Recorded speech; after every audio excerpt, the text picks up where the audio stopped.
This video was made by the Plants for Human Health Institute of NC State University as part of the VacCAP project. Fruit taste is mostly dependent on the content of sugars and acids. Portable devices from Atago enables highly rapid and accurate measurements of the parameters determining fruit taste. This video demonstrates how to use the digital handheld PAL 1 meter from Atago to determine the soluble solid content for blueberries. For this device, a calibration report telling you that it was calibrated with known substances will be included.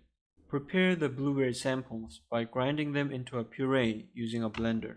Materials should be at room temperature unless you want a specific temperature such as cold fruit. Before you start, it's best to rinse the meter with distilled water to get the most accurate results. When you're wiping off something from the meter, use Kim wipes or soft cloth. Do not use paper towels. The first step is to zero the refractometer using distilled water. When zeroing is done, wipe off the water thoroughly and put approximately 1 milliliter of the puree onto the meter using a pipette and press start. In just a couple of seconds, the meter will give you a Brix value of the sample. Typical blueberry samples will give you a range of 10 to 21%. After measuring a sample, rinse the sensor with distilled water and wipe it off carefully using Kim wipes or soft cloth.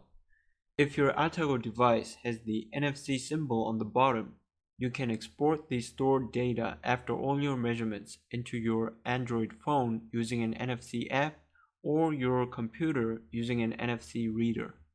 This method is easy to run, requires low maintenance cost, and can be done within just 20 seconds. You can find more information about these devices at the Atago website. The link to their website is provided in the description section of this video.